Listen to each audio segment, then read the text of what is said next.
Hello दोस्तों, कैसे हैं आप? अच्छे ही होंगे। आज का हमारा जो टॉपिक रहेगा वो कॉन्स्टिट्यूशन का टॉपिक रहेगा। भारतीय संविधान क्या है और भारतीय संविधान बना कैसे था।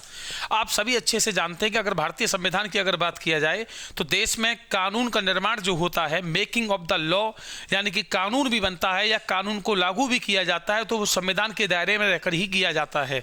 अगर इस संविधान की अगर हम बात करें भाई, तो संविधान कोई एक दिन की उपज नहीं थी। आप अच्छे से जानते हैं, चूंकि हम लोग पहले अंग्रेजों के गुलाम रहे, उससे पहले हम मुगलों के गुलाम थे और उससे पहले हम तुर्की और अरेबियनों के गुलाम रहे थे। अगर हम इंडियन कॉन्स्टिट्यूशन की बात करें तो भारतीय संविधान को जो बनाने वाला जो एक इंस्टीट्यूट था या जो सभा थी, वह संविधान सभा के नाम से जानी जाती है। आप अच्छे से जानते हैं। और यह संविधान सभा वही है जिसमें कुल सदस्यों की संख्या 389 रखी गई थी। आपको यदि पता हो तो विश्व में एक सेकंड वर्ल्ड वार हुआ था जिसे द्वितीय विश्व युद्ध कहा जाता है, जिसे 1 सितंबर 1939 में जो प्रारंभ हुआ और 1 सितंबर 1945 तक चला था। आप अच्छे से जानते हैं कि सेकंड वर्ल्ड वार के समय ब्रिटेन का जो प्रधानमंत्री था वो विंस्टन चर्चिल था और वह कभी नहीं चाहता था कि भारतीयों को स्वतंत्रता प्राप्त हो। लेकिन दोस्तों, इस बात को भी आपको स्वीकार करना पड़ेगा कि हमारे देश में द्वितीय विश्व युद्ध के समय तक देश में तमाम बुद्धिजीवी ऐसे वर्ग के नेता उत्पन्न हुए जिनकी वजह से हम आज आज़ादी की सांस ले रहे हैं।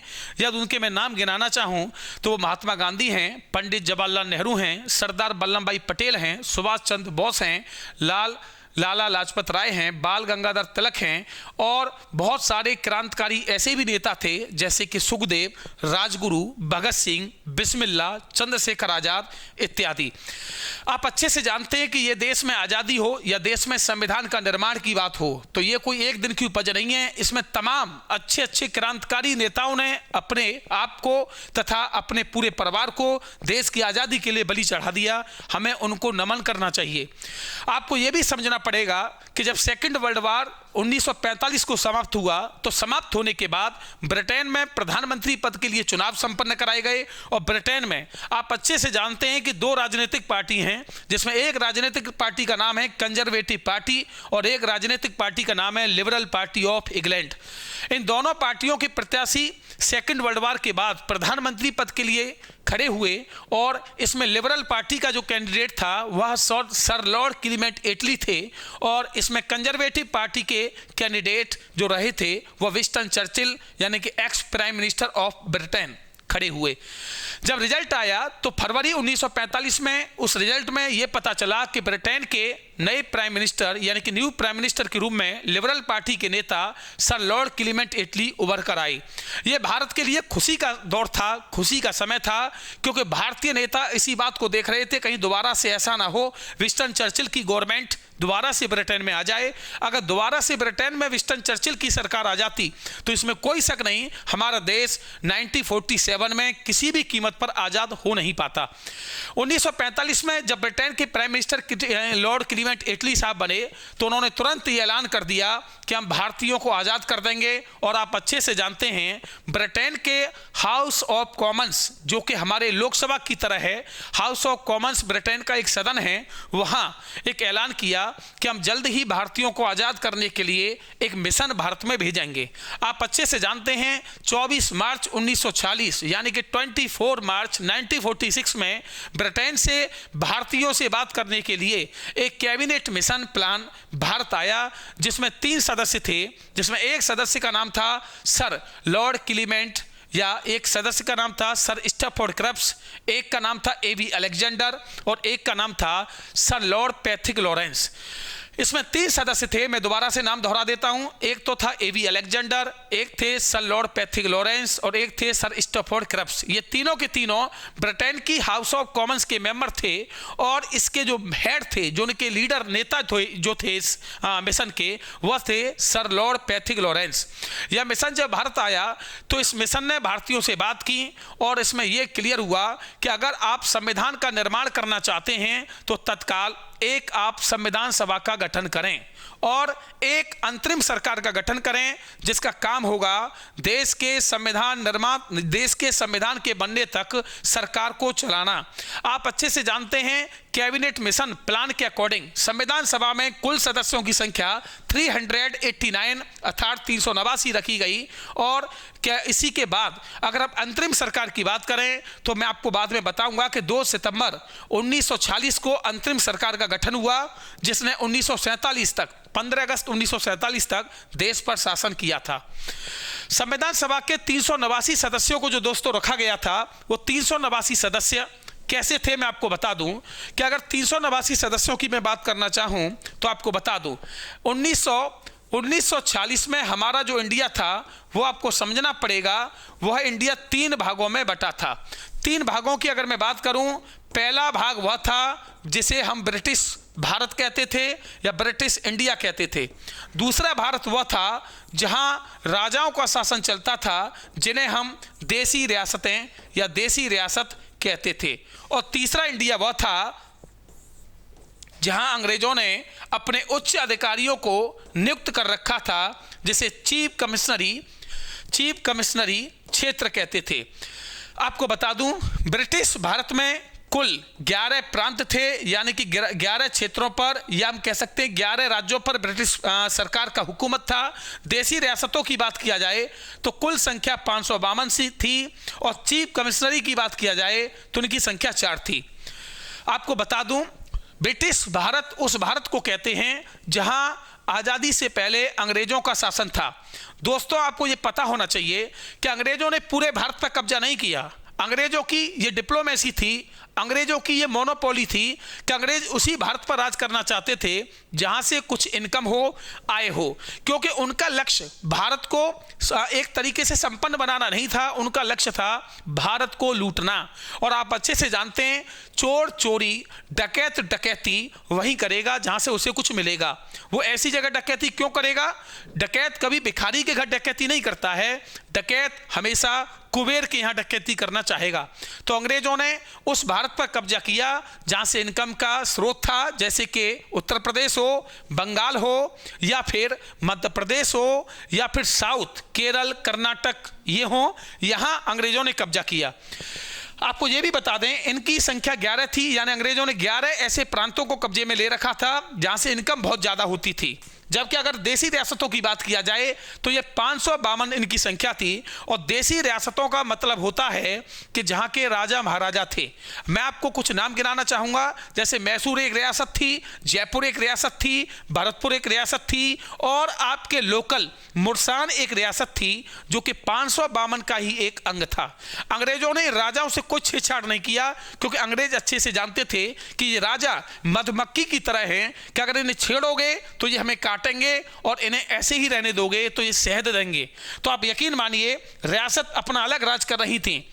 चीफ कमिश्नरियों की संख्या 4 थी, जिसमें दिल्ली था, अजमेर था, कुर्ग कर्नाटक में है, और एक था बलूचिस्तान जो आज की डेट में पाकिस्तान में है। अंग्रेजों ने इन चारों क्षेत्रों पर इसलिए कब्जा किया कि यहां से वह पूरे भारत पर निगाह रख सकें कि कहीं हमारे खिलाफ कोई किसी प्रकार का मूवमेंट तो नहीं हो रहा, कोई गतिविधियां तो नहीं हो रही। आपको बता दें तो कैबिनेट मिशन ने, जो कि मार्च 1946 को भारत आया, उसने संविधान सभा के सदस्यों की संख्या 389 रखी। इन 389 का कारण क्या था? आपको जानना पड़ेगा कि 10 लाख की जनसंख्या पर, 10 लाख की पॉपुलेशन पर एक संविधान सभा का या एक कॉन्स्टिट्यूशनल असेंबली का मेंबर रखा गया, और 389 को इस प्रकार बांटा कि ब्रिटिश प्रांतों से 292, देसी रियासतों से 93 और चीफ कमिश्नरी क्षेत्रों से 4। अगर आप काउंट करेंगे 292 प्लस का 93 प्लस का 4 तो 389 ही होगा। आपको बता दें 389 संख्या क्यों रखी? क्योंकि 10 लाख की पॉपुलेशन पर एक मेंबर था, तो इसका मतलब यह हुआ कि गुणा आप 389 में करेंगे तो इस टाइम भारत की कुल पॉपुलेशन लगभग 40 करोड़ के आसपास ही थी। इसलिए यह 10 लाख का एजेंडा बना हुआ था कि 10 लाख पर एक मेंबर होगा संविधान सभा का। दोस्तों, जुलाई 1940 में संविधान सभा के सदस्यों का चुनाव स्टार्ट हुआ, और जुलाई 1940 में आपको ये बता दिया जाए कि संविधान सभा के सदस्यों का जो चुनाव हुआ उसमें डायरेक्ट जनता ने भाग नहीं लिया, बल्कि जनता के द्वारा प्रांतीय विधानसभा के सदस्यों का चुनाव हुआ और प्रांतीय विधानसभा के सदस्यों के द्वारा संविधान सभा के सदस्यों का चुनाव हुआ था। इस आधार पर हम कह सकते हैं कि संविधान सभा के सदस्यों का चुनाव डायरेक्ट नहीं बल्कि इनडायरेक्ट हुआ था, अप्रत्यक्ष हुआ था, जनता के थ्रू नहीं हुआ। जनता के द्वारा चुने गए रिप्रेजेंटेटिव जो होते हैं उनके द्वारा कॉन्स्टिट्यूशनल असेंबली के मेंबर्स को चुना गया। आपको बता दें जुलाई 1940 में जब संविधान सभा के सदस्यों का इलेक्शन हुआ तो उसमें सबसे बड़ी जो पार्टी निकल कर आई थी वह पार्टी निकल कर आई थी आईएनसी। आईएनसी का पूरा नाम है Indian national Congress. Indian national Congress को कुल 208 सीटें संविधान सभा में प्राप्त हुई। अगर इसका हम और अच्छे से क्लियर करें तो 199 सीटें इसको पूरी तरीके से खुद पर प्राप्त हुई और 9 सीटों पर कांग्रेस ने गठबंधन किया था, तो टोटल सीटें हो गई 208। यानी संविधान सभा की कुल सीटों की संख्या कांग्रेस को जो प्राप्त हुई वो 208 थी। जबकि कांग्रेस ने आपको बता दें सभी सीटों पर अपने कैंडिडेट खड़े किए थे, यानी कि 389 सीटों पर ही अपने उम्मीदवारों को खड़ा किया था। अगर वहीं सेकंड पार्टी की बात करें तो एमएल का मतलब है मुस्लिम लीग, और मुस्लिम लीग को इसमें सीटें जो मिली थी 73 मिली। यानी कि दूसरा संविधान सभा में बड़ा जो बॉडी था या बड़ी जो पार्टी उभर कर आई थी वह थी मुस्लिम लीग, जिसके हेड मोहम्मद अली जिन्ना थे। इसके बारे में आपको बताया जाएगा भी। और इसके अलावा लगभग 8 सदस्य संविधान सभा में छोटी छोटी पार्टियों के, जैसे कि कृषक प्रजा पार्टी, शेड्यूल कास्ट प्रजा पार्टी, है ना, छोटी छोटी पार्टियों के 8 मेंबर थे और 7 मेंबर थे निर्दलीय। तो यह संविधान सभा में आप देख सकते हैं 208 कांग्रेस को मिले, 73 सीटें मुस्लिम लीग को मिली, 8 मेंबर छोटे छोटे दलों से हुए और 7 मेंबर जो थे वो निर्दलीय थे, जिनकी कोई पार्टी नहीं थी। तो संविधान सभा के जब सदस्यों का इलेक्शन हो गया जुलाई 1940 में, तो संविधान सभा की बैठक को आहूत, यानी कि संविधान सभा की पहली बैठक बुलाई गई। आपको यह बता दिया जाए कि जब मुस्लिम लीग को पता चला कि हमारे मेंबर कुल 73 हैं, कांग्रेस के सीटें ज्यादा हैं, तो मुस्लिम लीग को कहीं न कहीं अपने अंदर यह घृणा होने लगी कि हमारा तो इस भारत में कोई मतलब ही नहीं है, क्योंकि मुस्लिम लीग अच्छे से जानती थी जब हमारा वजूद ज्यादा नहीं है तो हमारी बात को भी नहीं सुना जाएगा। इसके अलावा आपको यह भी बता दिया जाए कि मुस्लिम लीग के दिल और दिमाग में पहले ही यह शब्द बन चुका था कि हमें तो पाकिस्तान चाहिए, हमें तो इंडिया में रहना ही नहीं है।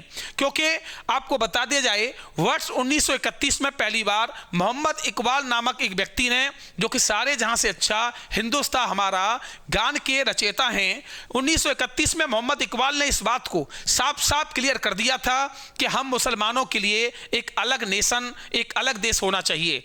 यानी 1931 में ही पाकिस्तान की उपज हो चुकी थी और वर्ष 1933 में मोहम्मद इकबाल की इस अधूरी बात को पूरा किया था चौधरी रहमत अली। चौधरी रहमत अली एक ऐसे शख्स हैं जो कैम्ब्रिज विश्वविद्यालय से पीएचडी कर रहे थे 1933 में, और इन्होंने उस जो क्या मोहम्मद इकबाल ने जो कहा था उनकी बात को पूरा करते हुए कहा कि मुसलमानों के लिए एक देश होगा पाकिस्तान। तो पाकिस्तान जो नाम है, पाकिस्तान जो शब्द है, पाकिस्तान शब्द का जो जन्मदाता है वह था चौधरी रहमत अली, जिन्होंने 1933 में नाम दिया। और इसमें पाकिस्तान में भी बताएंगे आपको, पी का मतलब पंजाब है, ए का मतलब अफगानिस्तान है, ए का मतलब अफगानिस्तान, के का मतलब कश्मीर, TAN तान का मतलब बलूचिस्तान, एस का मतलब सिंध। तो पाकिस्तान नाम 1933 में आ चुका था। यानी कि कहीं न कहीं 1931 और 33 में ही मुसलमानों के दिल और दिमाग में इस बात का कहीं न कहीं जहर घुल चुका था कि हमें तो पाकिस्तान नामक एक देश चाहिए, हमें तो हिंदुस्तान में रहना ही नहीं है। तो कुछ तो बात यह भी थी और कुछ बात यह भी थी कि इन्हें सीटें कम मिली, तो कहीं न कहीं मुस्लिम लीग बौखला गई। और संविधान सभा की जो पहली बैठक 9 दिसंबर 1946 को जो संपन्न हुई थी, उस पहली बैठक में आपको पता होना चाहिए मुस्लिम लीग के जो सदस्य थे या जो मेंबर थे उन्होंने भाग नहीं लिया। ये वही जगह है लोकसभा का सेंट्रल हॉल, यानी कि केंद्रीय कक्ष, जहां हमारा संविधान बना था, जहां संविधान सभा के सदस्यों ने बैठकें की थी। लेकिन आपको बता दें 9 दिसंबर 1940 को जब संविधान सभा की बैठक हुई पहली, तो इस बैठक में मुस्लिम लीग के मेंबर ने भाग नहीं लिया। यानी पहली बैठक में केवल संविधान सभा के 208 सदस्यों ने ही भाग लिया था। यह आपको समझना पड़ेगा। एक और चीज बता दें, जब संविधान सभा के सदस्यों का इलेक्शन हुआ तो आपको पता होना चाहिए कि संविधान सभा के इलेक्शन में कुल 15 महिलाओं का भी चयन हुआ। आपको पता होना चाहिए कि संविधान सभा में महिलाएं भी चुनी गई, जिसमें 15 महिलाओं की अगर बात करें तो आपके सामने पूरी लिस्ट है। स्वामीनाथन थी, मैस्करीन थी, बेगम एजाज रसूल थी, रेणुका रे, लीला राय, पूर्णा बनर्जी, मालती चौधरी, हंसा मेहता। इस प्रकार कुल जो महिलाएं थी इसमें 15 चुनी गई और इन 15 महिलाओं में एक मुस्लिम महिला भी थी जिनका नाम था बेगम एजाज रसूल। इन 15 महिलाओं में एक दलित महिला भी थी जिनका नाम है दक्षयानी वेलुद्दीन। यानी कि संविधान सभा में 15 महिलाओं में से एक दलित महिला थी और एक जो महिला थी वो मुस्लिम महिला थी। संविधान सभा में 389 सदस्यों में आपको पता होना चाहिए कि लगभग ऐसे सदस्य भी चुने गए थे जिनकी संख्या 26 थी। संविधान सभा में एसटी सदस्य भी चुने गए थे जिनकी संख्या 33 थी और संविधान सभा में एक सदस्य एंग्लो इंडियन भी चुना गया था और एंग्लो इंडियन का नाम है फ्रैंक एंथनी। दोस्तों आपको यह पता होना चाहिए कि फ्रैंक एंथनी जो संविधान सभा के सदस्य चुने गए थे ये एंग्लो इंडियन थे, यानी कि इनके माता पिता तो अंग्रेज थे और इन्होंने इंडियन सिटीजनशिप यानी भारतीय नागरिकता ग्रहण कर ली, इसलिए इन्हें हम एंग्लो इंडियन कहते हैं, यानी कि आधे अंग्रेज आधे भारतीय। जिस व्यक्ति के माता पिता अंग्रेज हों और उस व्यक्ति ने भारत की नागरिकता ग्रहण कर ली हो उस व्यक्ति को हम एंग्लो इंडियन या हम आंग्ल भारतीय कहते हैं, यह आपको पता होना चाहिए।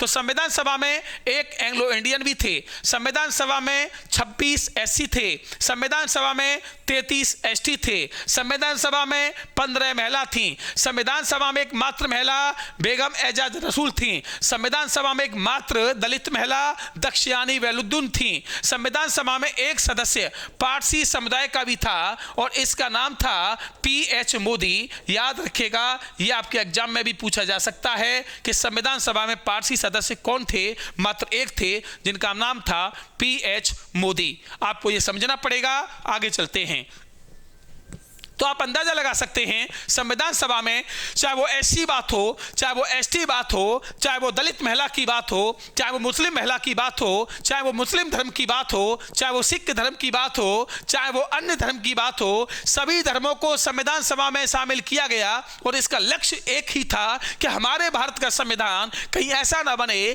कि कोई भविष्य में आकर इस बात पर उंगली उठाए कि संविधान में मेरे समुदाय की बात नहीं कही गई, कि संविधान में मेरे धर्म की बात नहीं कही गई, कि संविधान में लिंग की यानी कि महिला पुरुष की बात अलग अलग है, कि संविधान में किसी के साथ कोई शोषण किया गया है। तो इस बात का विशेष ध्यान रखा गया और संविधान सभा में सभी धर्मों को बराबर प्रतिनिधित्व दिया गया। इस बात को हमें समझना चाहिए, इस बात को हमें अच्छे से समझना चाहिए। मैं आगे बढ़ना चाहूंगा। तो संविधान सभा की पहली बैठक जब 9 दिसंबर 1946 को हुई तो संविधान सभा की पहली बैठक में मुस्लिम लीग के सदस्यों ने भाग नहीं लिया और उन्होंने साफ साफ कह दिया कि हम इसमें भाग नहीं लेंगे, हम इसका बायकाट करते हैं, हम इसका घोर विरोध करते हैं क्योंकि हमें हिंदुस्तान में नहीं रहना। आपको बता दिया जाए मुस्लिम लीग ने 16 अगस्त, याद रखना 16 अगस्त दिन था, 16 अगस्त और वर्ष था 1946 और 16 अगस्त 1946 को प्रत्यक्ष कार्रवाई दिवस यानी कि डायरेक्ट एक्शन डे मनाया और देश में हिंदू मुसलमानों के भीषण दंगे कराए गए जिसमें हजारों लाखों की संख्या में हिंदू, हजारों लाखों की संख्या में मुस्लिम मारे गए। ये बात क्लियर ब्रिटेन के प्रधानमंत्री सर लॉर्ड क्लीमेंट एटली को हो चुकी थी कि भारत और पाकिस्तान किसी भी कीमत पर एक छत के नीचे नहीं रह सकते, या यूं मानो हिंदू और मुसलमान एक छत के नीचे नहीं रह सकते। इसलिए इसके लिए हमें तत्काल भारत का बंटवारा करना पड़ेगा। लॉर्ड क्लीमेंट एटली जो ब्रिटिश प्राइम मिनिस्टर थे वो कभी नहीं चाहते थे भारत का बंटवारा हो, कभी नहीं चाहते थे भारत के टुकड़े हों, कभी नहीं चाहते थे भारत डिवाइडेड हो।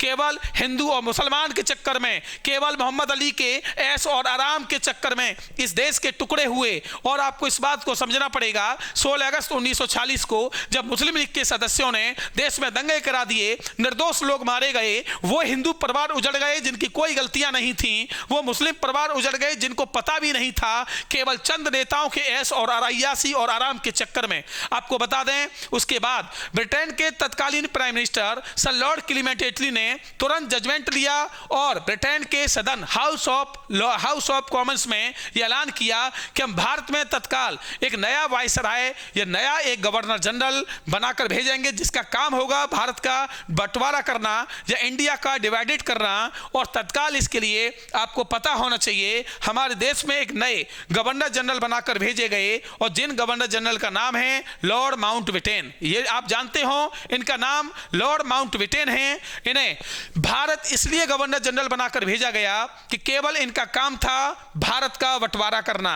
ये भारत मनाए, और इन्होंने जून 1947 को 3 जून 1947 को भारत में एक योजना पेश की जिसे माउंटबेटन योजना, माउंटबेटन प्लान या जून योजना, ये भारत पाकिस्तान या भारत विभाजन योजना के नाम से जाना जाता है। और इस योजना में ये बताया कि भारत और पाकिस्तान दो अलग अलग देश बनेंगे इस भारत से, वर्तमान वाले इंडिया से, और उस भारत में अलग अलग एरिया रखे गए, पाकिस्तान में अलग एरिया रखे गए। मैं अगर आपको बताना चाहूं तो पाकिस्तान में क्या क्या रखा गया, सुनिएगा।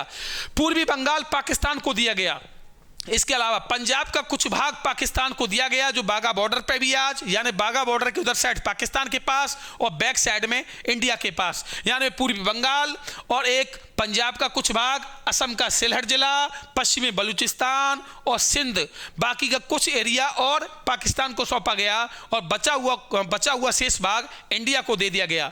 3 जून 1947 को जब ये योजना पेश हुई तो हिंदू और मुस्लिम यानी कि कांग्रेस और मुस्लिम लीग दोनों ही पार्टियों ने इस योजना की बातों को स्वीकार किया और इन्होंने हरी झंडी दे दी, और तुरंत उस योजना का एक प्रारूप ड्राफ्ट बनाकर ब्रिटेन भेजा, जहां उसे पेश किया गया। भारतीय स्वतंत्रता अधिनियम 1947 के नाम से 4 जुलाई 1947 को उसे पेश किया गया था। आपको बता दें जब 4 जुलाई 1947 को उसे पेश किया गया तो उसे ब्रिटेन के सदन हाउस ऑफ कॉमन्स में पेश किया, जहां 15 जुलाई 1947 को मान्यता मिली, और 16 जुलाई 1947 को उसे ब्रिटेन के सेकंड हाउस ऑफ लॉर्ड से मान्यता मिली, और उसके बाद तुरंत ब्रिटेन के सम्राट के पास वह बिल गया, और लगभग 18 जुलाई 1947 को उसे ब्रिटेन के सम्राट ने भी मान्यता दे दी, और भारतीय स्वतंत्रता अधिनियम 1947 पास हो गया।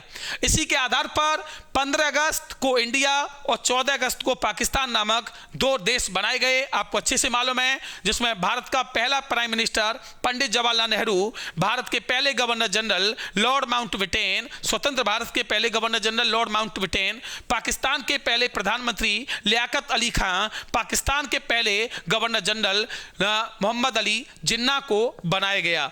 आपको मालूम होना चाहिए कि भारतीय संविधान जो बना था वह संविधान दुनिया का सबसे बड़ा ताकतवर देश संविधान है, दुनिया का सबसे बड़ा लिखित संविधान है, इससे बड़ा कोई वर्ल्ड में संविधान नहीं है। मैं आपको बता दूं भारतीय संविधान को बनने में 2 साल 11 माह 18 दिन का समय लगा था, और उस समय लगभग 64 लाख रुपए का खर्चा हमारे संविधान को बनने में आया था। आपको बता दिया जाए 2 साल 11 माह 18 दिन का जो समय लगा था वो ऐसे ही नहीं लगा।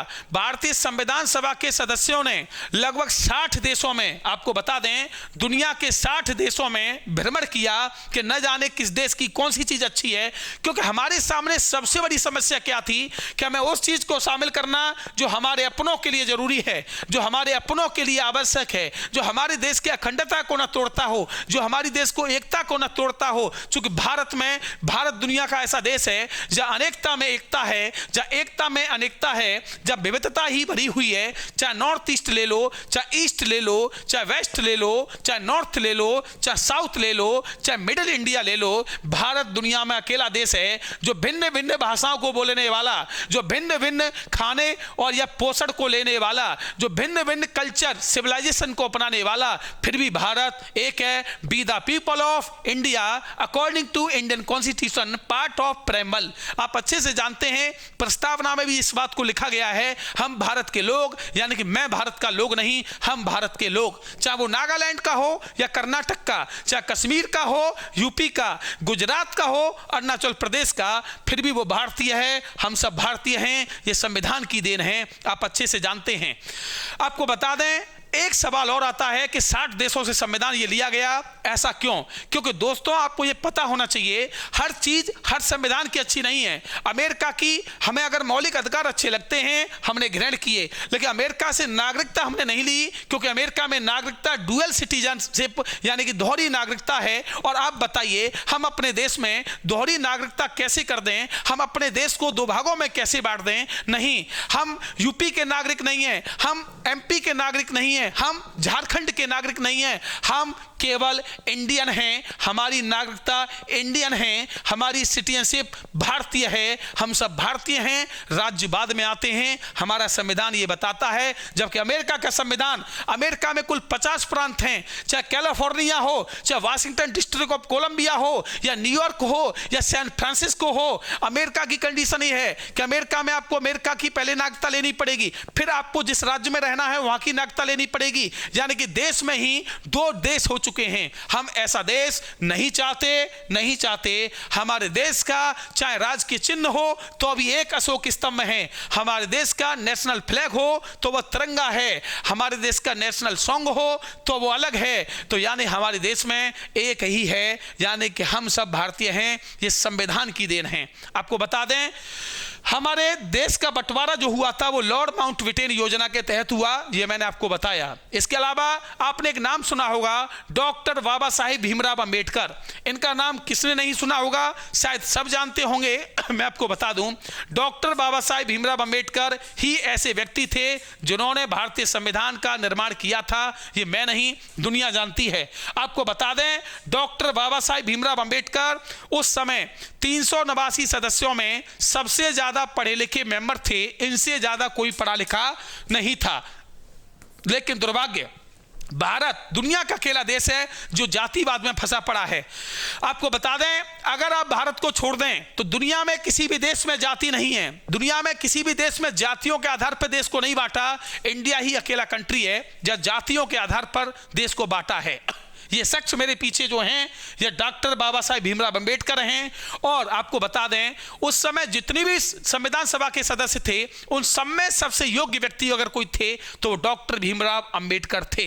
आपको बता दें, जब देश का बंटवारा नहीं हुआ था, जुलाई 1940 में जब संविधान सभा के सदस्यों का चुनाव हुआ तो इन्हें पूर्वी बंगाल से चुना गया था। यानी कि संविधान सभा की जो सीट थी इनकी, वो कांग्रेस की सीट पर पूर्वी बंगाल से इनका चयन हुआ। लेकिन दुर्भाग्यपूर्ण 15 अगस्त 1947 को जब भारत का बंटवारा हुआ तो उसमें पूर्वी बंगाल की जो सीट थी वो पाकिस्तान के हिस्से में चली गई, पाकिस्तान के क्षेत्र में चली गई, और यह इनकी जो सदस्यता थी वो खत्म हो गई।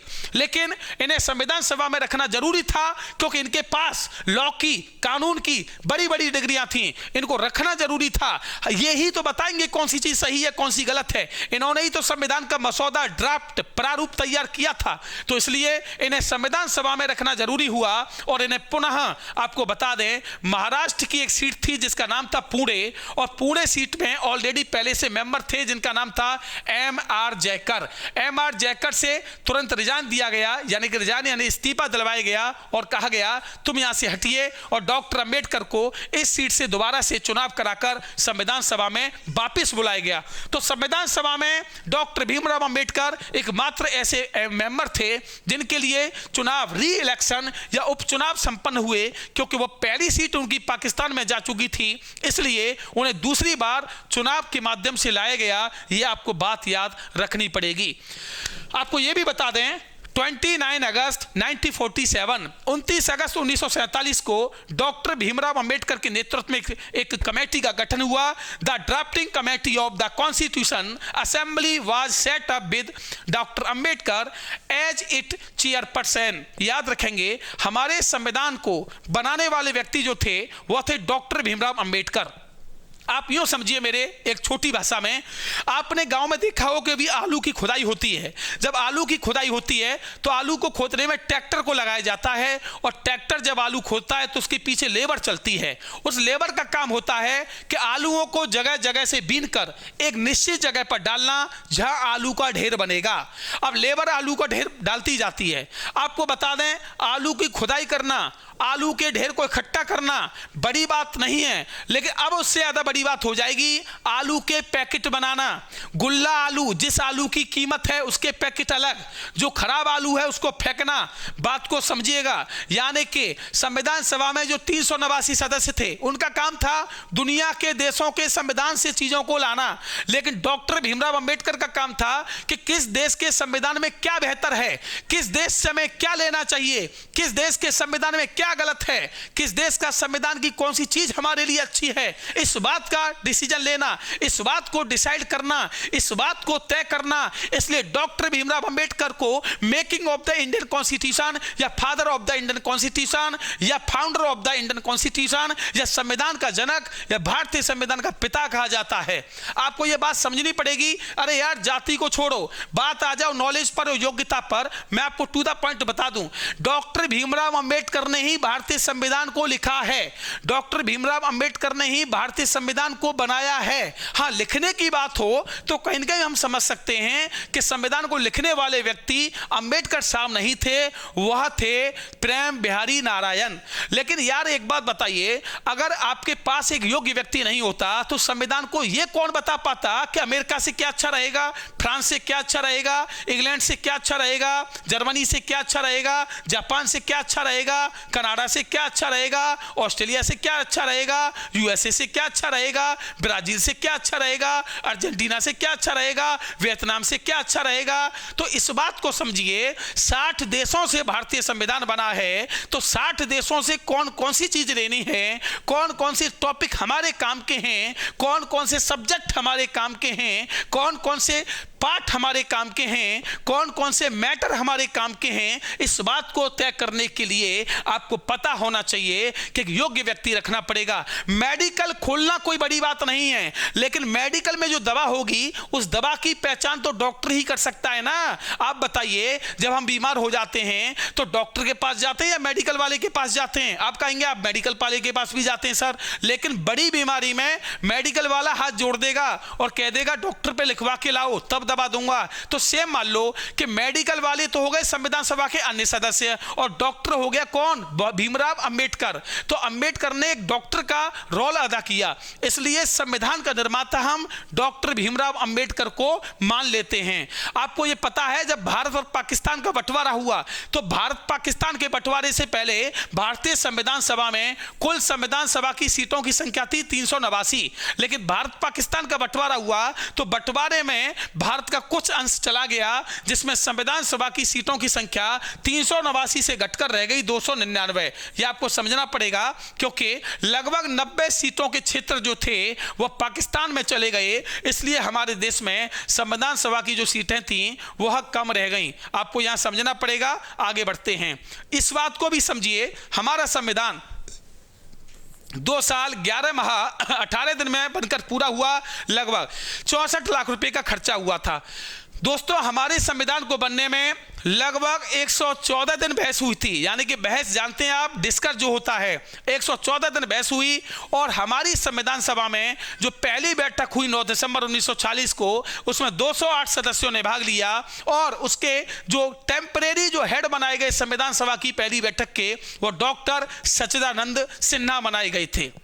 आपको बता दें ये बिहार के रहने वाले थे। संविधान सभा की दूसरी बैठक 11 दिसंबर 1940 को हुई, जिसमें अध्यक्ष जो बनाए गए परमानेंट संविधान सभा के वो डॉक्टर राजेंद्र प्रसाद बनाए गए, जो भारत के पहले प्रेसिडेंट भी बने और ये भी बिहार राज्य से ही संबंध रखते थे। संविधान सभा का एक एडवाइजर, संविधान सभा का सलाहकार जिसे बोलते हैं कॉन्स्टिट्यूशनल एडवाइजर, वो भी बनाए गए, जिनका नाम था डॉक्टर BN राव, और वो दूसरी बैठक 11 दिसंबर 1940 में ही बनाए गए थे। 11 दिसंबर 1940 संविधान सभा की दूसरी बैठक में ही संविधान सभा का एक उपाध्यक्ष भी बनाया गया, यानी deputy speaker of constitutional assembly. उसका नाम था हरिश्चंद्र मुखर्जी, यानी कि SC मुखर्जी। आपको बता दें संविधान सभा की तीसरी बैठक 13 दिसंबर 1940 को हुई थी और इसी दिन से संविधान पर काम करना स्टार्ट हुआ। और इसी दिन पंडित जवाहरलाल नेहरू ने संविधान सभा के सदस्यों के सामने एक उद्देश्य प्रस्ताव पेश किया गया, यानी कि जो प्रेमबल हम कहते हैं, जिस आपने पढ़ी हो, हम भारत के लोग भारत को संपन्न प्रभुत्व गणराज्य बनाने के लिए आज दृढ़ संकल्पित होकर, है ना, तो वो जो है उद्देश्य प्रस्ताव वो पंडित जवाहरलाल नेहरू ने 13 दिसंबर 1946 को तीसरी बैठक में पेश किया, जिसे 22 जनवरी 1947 को संविधान सभा के सदस्यों ने मान्यता प्रदान की थी। दोस्तों, ये उद्देश्य प्रस्ताव क्या है? उद्देश्य प्रस्ताव ये प्रस्तावना है, ये संविधान का इंट्रोडक्शन है, ये संविधान की प्रेमबल है। आपको मालूम हो तो भारत के सुप्रीम कोर्ट ने ये अपने जजमेंट में साफ साफ कह दिया है कि ये संविधान का भाग है, ये संविधान की आत्मा है। यदि संविधान शरीर है तो प्रेमबल उसकी आत्मा है। अगर किसी व्यक्ति की समझ में संविधान नहीं आता है तो वह इस उद्देश्य को पढ़ के समझ सकता है कि संविधान बनाने वाले लोग किस प्रकार का संविधान चाहते थे, किस प्रकार का कॉन्स्टिट्यूशन बनाना चाहते थे, उनकी क्या विचारधाराएं थी, वो कैसा सपना देखते थे कि कैसा भारत बने, वो इसी संविधान में प्रस्तावना में लिखा गया है। आपको यह बता दिया जाए कि इसी प्रस्तावना के बाद संविधान पर काम करना स्टार्ट हुआ, और यह भी आपको पता होना चाहिए प्रस्तावना को संविधान की आत्मा भी कहते हैं। आगे बढ़े क्या? आगे समझिए। अगर हम संविधान की बात करें तो संविधान सभा की अंतिम बैठक 24 जनवरी 1950 को हुई, आप अच्छे से जानते हैं। और इसी अंतिम बैठक में संविधान सभा की पूरी तरीके से सदस्यों ने डिसाइड कर दिया कि अब हमारा संविधान लागू होगा, और 26 जनवरी 1950 को भारतीय संविधान को लागू कर दिया गया था, जिसे हम गणतंत्र दिवस के रूप में मनाते हैं। अब बात आती है दोस्तों कि 26 जनवरी 1950 को हमारा संविधान लागू हुआ, लेकिन एक डेट और आती है 26 नवंबर 1949। 26 नवंबर 1949 को भारतीय संविधान का कुछ भाग लागू किया गया। चूंकि बहुत ज्यादा टाइम हो गया था ना, देश 1947 में आजाद हो गया। अब बताइए 1947, फिर 1948, फिर 1949, तो इसलिए 1949 26 नवंबर 1949 को भारतीय संविधान का कुछ भाग लागू कर दिया। इसलिए उस डेट को हम कहीं कहीं संविधान दिवस के रूप में मनाते हैं या कॉन्स्टिट्यूशन डे के रूप में मनाते हैं। यह बात आपको याद रखनी पड़ेगी। हमारा संविधान जो कुछ रूप का मतलब है अंगीकार, अडेप्ट करना, यानी कुछ रूप में लागू कर देना। पूर्णतः लागू तो 26 जनवरी 1950 को ही हुआ था, यह बात आपको याद रखनी पड़ेगी। इसके अलावा मैं आपको बताना चाहूंगा कि 26 जनवरी 1950 को हमारा देश जो संविधान लागू हुआ 1950 को, तो बेटा उस दिन से 2 दिन पहले यानी कि 24 जनवरी 1950 को हमारी संविधान सभा के सदस्यों ने डॉक्टर राजेंद्र प्रसाद को भारत का पहला राष्ट्रपति घोषित किया, भारत का पहला राष्ट्रपति चुना। चूंकि 24 जनवरी 1950 से पहले देश में राष्ट्रपति का पद नहीं था, बल्कि गवर्नर जनरल का पद हुआ करता था। आप यूं समझ लो कि अंग्रेजों के समय में जो भारत में सबसे बड़ा जो अधिकारी होता था वह गवर्नर जनरल कहलाता था। जबकि हमारा देश जब आजाद हुआ, जब संविधान लागू हो गया, तो हमने वो गवर्नर जनरल का पद समाप्त करके राष्ट्रपति घोषित कर दिया। आपको यह समझनी पड़ेगी। अब एक सवाल आता है कि गणतंत्र किसे कहते हैं और लोकतंत्र किसे कहते हैं, यानी डेमोक्रेसी और रिपब्लिक, इसमें क्या अंतर है? देखो भाई, डेमोक्रेसी का सीधा सीधा मतलब होता है लोकतंत्र का। लोकतंत्र की परिभाषा सबसे पहले अमेरिका के पूर्व राष्ट्रपति अब्राहम लिंकन ने दी थी, ये आपको समझना पड़ेगा। और वर्ल्ड में सबसे पहले लोकतंत्र कंट्री जो बना वह भी यूएसए ही बना था। लोकतंत्र का मतलब क्या है कि ऐसा सिस्टम जिसमें जनता के द्वारा जनता का शासन चुना जाए। साधारण भाषा में समझिए आप, लोकतंत्र का मतलब होता है सरकार का चयन जनता करे और सरकार में जनता का ही आदमी बैठा हो। जबकि गणतंत्र का मतलब क्या होता है? गणतंत्र का मतलब होता है कि जहां राष्ट्र अध्यक्ष का पद, यानी कि जो राष्ट्र अध्यक्ष है उसका पद वहां वंशानुगत ना होता हो बल्कि इलेक्टेड होता हो, तो वह क्या कहलाएगा? गणतंत्र कहलाएगा। जैसे ब्रिटेन लोकतंत्र तो है, चूंकि वहां प्रधानमंत्री और सरकार का इलेक्शन होता है, लेकिन ब्रिटेन गणतंत्र नहीं है, क्योंकि वहां सम्राट का पद वंशानुगत होता है, यानी कि जेनेटिक हिसाब से होता है, पीढ़ी दर पीढ़ी होता है। राजा का लड़का राजा बनेगा, रानी की बेटी रानी बनेगी। ऐसा सिस्टम कहां है भाई? ब्रिटेन में है, इंग्लैंड में है ना, यह समझना पड़ेगा। अगर एक और बात की जाए, अमेरिका की बात करोगे, अमेरिका गणतंत्र भी है और लोकतंत्र भी है। भारत गणतंत्र भी है, लोकतंत्र भी है। यहां समझ में चीजें आ रही हैं क्या? बिल्कुल क्लियर। कोई दिक्कत हो तो बताओ फटाफट। इसलिए मैं आपसे कह रहा हूं वीडियो को ज्यादा से ज्यादा शेयर करें, लाइक करें और सब्सक्राइब करना भी ना भूलें। खुद भी करें, औरों को करवाएं। डेली हमारी ताबड़तोड़ क्लास ऐसी आती रहेंगी और नए नए खुलासा करती रहेंगी। ठीक है, जब तक के लिए जय हिंद।